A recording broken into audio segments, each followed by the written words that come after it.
Urgent? Trump is taking Putin to task. The US is hitting Russia with sanctions and seizing oil tankers. The decision has been made. Trump has given the green light. China, India, Brazil, and everyone financing Putin's war are under threat. American paratroopers are storming a Russian ship. Here we go. The US is going live on air. Trump has given an urgent order to the military. The noose around Putin's neck is tightening. Seizure of ships, arrests at sea, submarines, sanctions, or peace. Time is running out fast for the Kremlin. All the details of the major sanctions offensive right now. Don't miss it.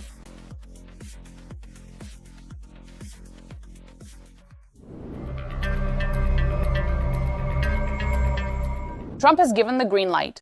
Russia could really be squeezed this time. Washington is preparing a decision that could hit the Kremlin's wallet hard, as well as those who are still profiting from the war alongside Moscow. Republican Senator Lindsey Graham stated that US President Donald Trump has supported a bipartisan bill for new sanctions against Russia. The document could be put to a vote as early as next week. After a very productive meeting today with President Trump on various issues, he gave the green light to the bipartisan sanctions bill against Russia, which I have been working on for months with Senator Blumenthal and many others. This will be timely, as Ukraine is making concessions for the sake of peace, while Putin only talks and continues to kill innocent people. What exactly do they entail? A 500% tariff on imports from countries that buy Russian oil, gas, uranium, and petroleum products. China, India, and Brazil could be affected. Everyone who, according to Graham, is fueling Putin's war machine with cheap oil. This bill will give President Trump enormous leverage against countries like China, India, and Brazil to encourage them to stop buying cheap Russian oil, which is funding Putin's bloodshed against Ukraine. I look forward to a strong bipartisan vote, hopefully as soon as next week. This statement from Graham came amid intensified peace negotiations. Ukraine is showing its willingness to make tough decisions, while the West is talking about security guarantees. More than 80 out of 100 US senators have already supported the bill. This is a rare display of bipartisan unity. The world is entering a phase where talk ends and economic coercion begins. And for Russia, this could be the most painful blow since the start of the full-scale war. Sanctions or peace. Time is running out quickly for the Kremlin. Political statements are being replaced by concrete actions, and the signal to the Kremlin is becoming absolutely clear. Trump is going further. Sanctions are no longer just words, but the confiscation of tankers. US President Donald Trump has promised to continue seizing oil tankers under sanctions, even if it means escalating tensions with Russia and China. This was stated by White House spokesperson Caroline Leavitt. He is going to implement the policy that best suits the United States of America. This means imposing an embargo on all dark fleet vessels that illegally transport oil. These words were spoken after a real operation. American military forces took control of 2 oil tankers, one of which was flying the Russian flag. According to Leavitt, the vessel had been tracked for more than 2 weeks. In other words, the decision was deliberate, calculated, and principled. The White House is not dramatizing the risk of escalation. Trump maintains personal contacts with Vladimir Putin. I believe that these personal relations will continue. And at the same time, a tough stance. The seizure of the tankers is the official policy of the US administration. Trump is not afraid to implement it.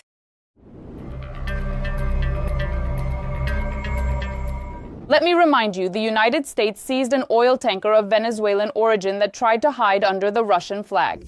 Reuters reports this, citing 2 American officials. We're talking about the vessel Bella 1, which tried to evade the American naval blockade near Venezuela for more than 2 weeks. According to the Wall Street Journal, Russia even sent submarine warships to escort the tanker. Experts explain that Moscow did this out of fear. The US is actively intercepting the shadow fleet that transports sanctioned oil. The Russian Ministry of Transport stated that on December 24, 2025, the vessel received a temporary permit to sail under the Russian flag and reminded about the UN Convention on the Law of the Sea and the Freedom of Navigation. The Russian Foreign Ministry went further and made demands to the U.S. We demand that the American side ensure humane and dignified treatment of Russian citizens and not hinder their prompt return to their homeland. The White House responded harshly. White House spokesperson Caroline Leavitt stated that the crew may be brought to trial. The tanker is part of Venezuela's shadow fleet and was transporting sanctioned oil. President Trump will not tolerate this. Moreover, the US has already begun selling Venezuelan oil. The money will temporarily be deposited into US-controlled accounts. The UK Ministry of Defense has publicly supported the US action. Royal Air Force aircraft participated in the operation. This vessel is part of the Russian-Iranian sanctions evasion axis that fuels terrorism and war from the Middle East to Ukraine. Shock troops raided Russia's shadow fleet. This trap was prepared in advance. The moment of truth has finally arrived. Putin is breaking out in a cold sweat. The war against NATO hasn't gone according to plan. Instead of an easy prize, there is fierce resistance. The Kremlin is visibly nervous. It's getting scary. NATO is preparing a crushing blow. Will it be possible to turn the tide and curb Putin's ambitions? More on this in just a moment. Russian sabotage on the seabed. Finland, a beautiful Nordic country.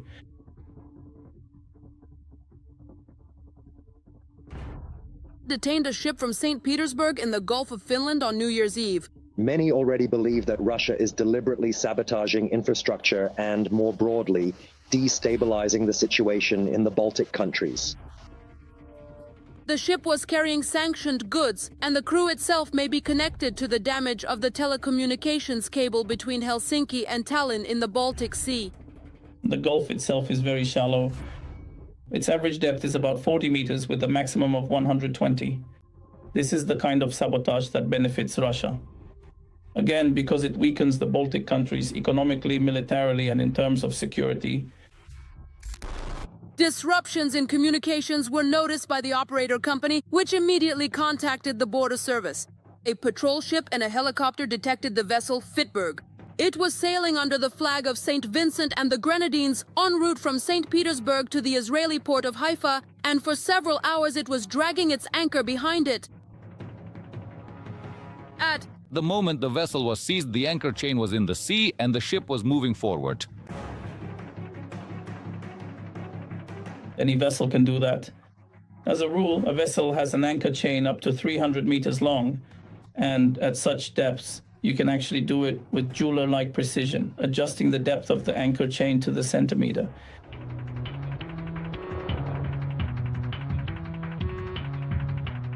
This published video became the first public confirmation of the special operation in progress. In the released footage, you can see Finnish law enforcement agencies conducting a joint operation to take control of the vessel Fitberg. The vessel Fitberg is linked to the shadow fleet of the Russian Federation, a network of ships used for covert maritime operations.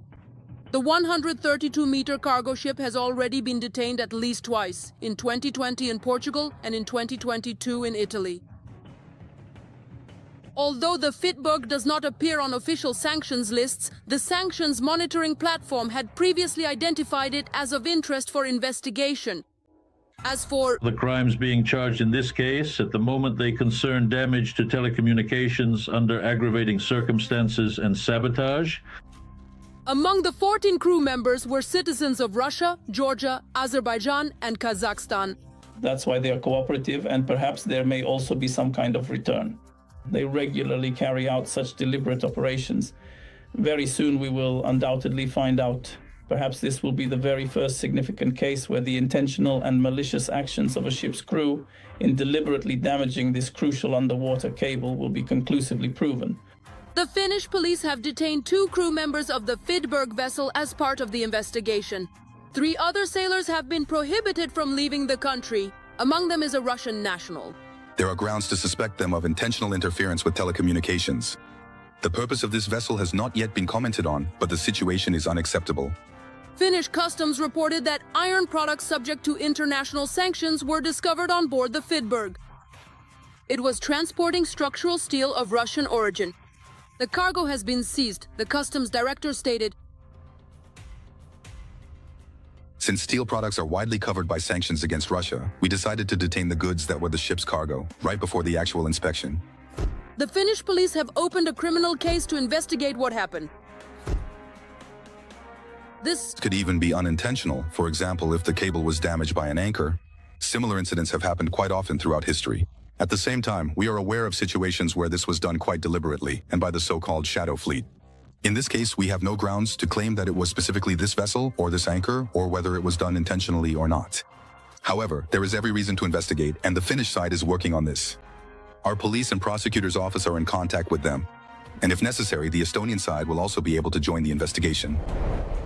This incident occurred against the backdrop of Finland already initiating legal proceedings against individuals responsible for a Russia-linked oil tanker accused of damaging cables between Finland and Estonia at the end of 2024. Quite often, the captain of a maritime vessel, even, for example, a Chinese one, is a Russian citizen, and the entire crews are typically from various former USSR countries.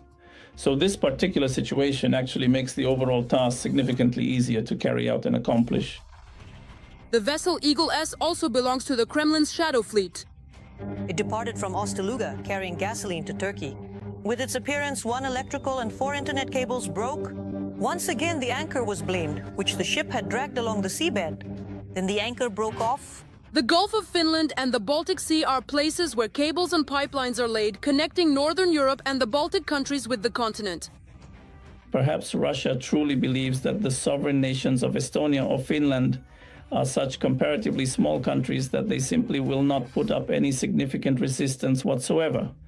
But I am of the strong opinion that they are very seriously and profoundly mistaken about that particular assessment. This infrastructure plays a key role in telecommunications, trade, and energy security, while also reducing dependence on Russian resources. These incidents heighten concerns in the countries of Northern Europe and the Baltics about the vulnerability of their critical infrastructure in a tense geopolitical environment linked to the Kremlin and Putin. It really depends on the situation. On this particular detained vessel in Finland, if, once again, it is definitively proven that these egregious criminal actions by the crew members were indeed intentional and premeditated, then I truly think this could certainly serve as a substantial and compelling basis for deploying some kind of international coalition force there to address the situation effectively. The European Commission is closely monitoring the incident. Finland is prepared for various security challenges, and we respond to them as necessary.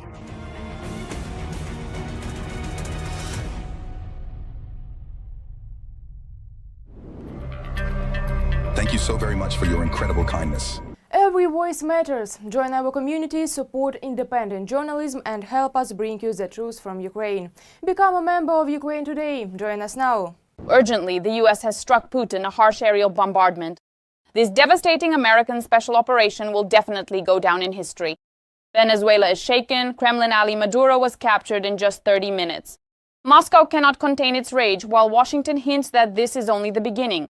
The dictatorship is shattered in a matter of minutes. A clear signal to Ukraine about what war would mean for Kyiv.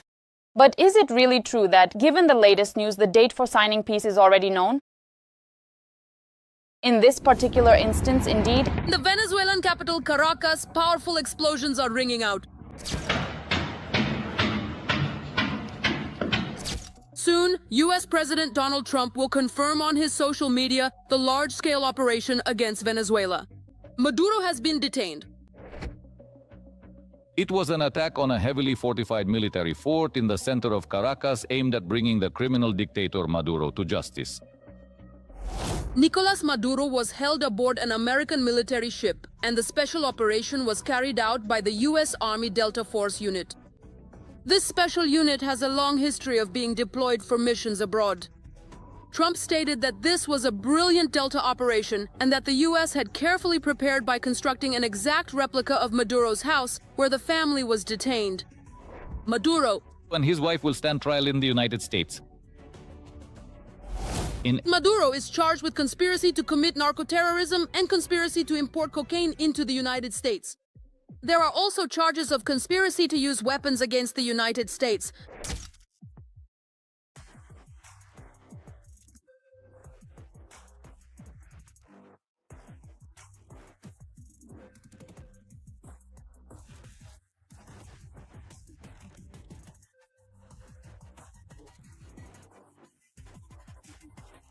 Just before the actual capture at that specific moment in time, prior to the event itself, Maduro released a statement in which he outlined his reasons for the American attack.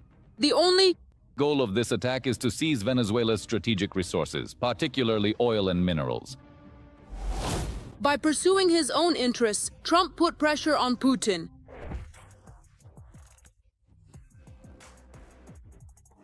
Because Donald Trump is once again clearly showing that his actions are remarkably confident and decisively impactful, for example, regarding the complex situation in Iran.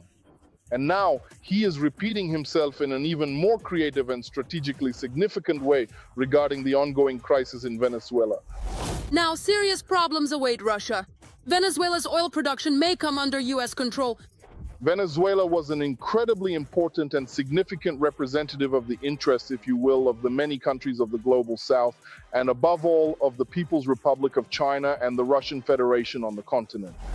America will control more than half of the world's oil reserves, which means the Kremlin will face major problems in filling its budget, which is already suffering from U.S. and European sanctions. Maduro is a staunch supporter of Putin, among other prominent world leaders. And this, of course, will hit Putin hard, because a significant amount of Russian crude oil is transported via the global oil tanker fleet, including through Venezuela, where it is meticulously processed at various oil refineries and subsequently sold on United States territory. In fact, Putin will not have the money to continue the war in Ukraine. This is, let's say, a double blow both to the Maduro regime and to the oil market, so to speak, the illegal, unlawful one. And again, to the Russian Federation, in order to make Putin more willing to negotiate, more constructive in resolving